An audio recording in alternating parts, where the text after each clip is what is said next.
Let's return to Europe, which, as we mentioned, has not been as aggressive in its tariffs on China as the US and Canada, for example. So, a Peterson Institute study released on August 27th illuminated a troubling but perhaps not surprising dynamic, and that's that US China decoupling or de risking or what have you seems to be leading to deepening trade ties between the EU and China. What did you all make of this study and this dynamic that it shows? Well, it's an interesting report. It's worth reviewing. Our friends at the Peterson Institute, I think, did a fine job of using relatively current data, looking at major sectors of the world of goods trade. To consider this, keep in mind that when you look at the big traders, there really are three. And by big, I mean roughly $7 trillion of annual imports and exports.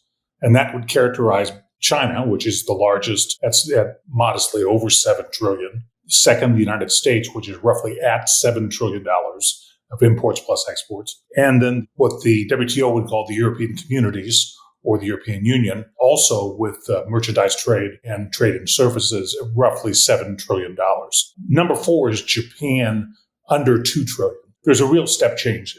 Those three are relative rivals, and then everyone else is kind of a lot smaller in the system. So that's interesting to begin with. The second interesting point is that I think what's going on here is there's an important structural difference of China versus the United States and Europe, and that is the amount of output that winds up in the domestic economy as domestic consumption. Both the United States and Europe consume about 60 to 70% of gross output or gross product. So that 60 to 70% of total gross product differs by industry, but it's roughly the same in aggregate for the US and Europe. And that number is pretty common across industrialized economies.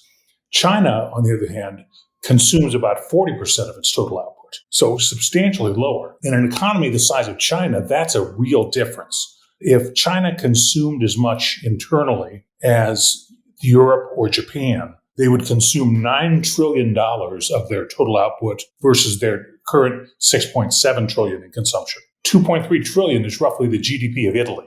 So it's a big number. And that difference makes for either you can call it underconsumption, you can call it overcapacity. They have to export a lot of the products simply because they don't consume them internally and they're not going to produce less. So that's really what results in this. Now, the Peterson Institute study noted that the United States was moving in a general direction of reducing its engagement with China while Europe was slightly increasing. I think that may have as much to do with timing as anything else.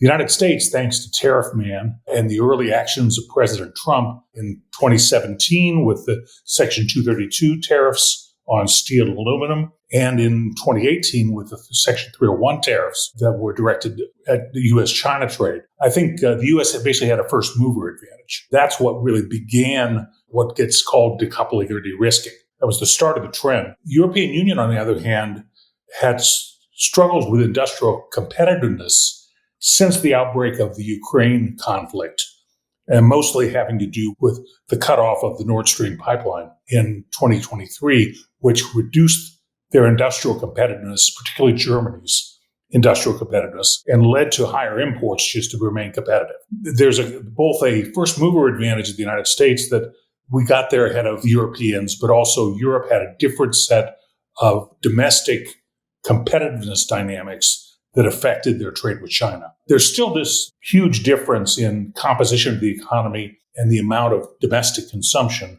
of total output that is behind these numbers. But overall, US and Europe are pretty similarly situated. A lot of industrial rivalry between the two. If you look at Boeing, Airbus, but there's a Boeing and Airbus in chemicals, machine tools, and almost every big traded sector in industrial economics. It's different than China, which makes almost everything, including the extracting industries and the low-wage jobs at scale, which aren't really done in developed economies like Europe and Japan and the United States. So that's, I think, what's going on there as much as anything.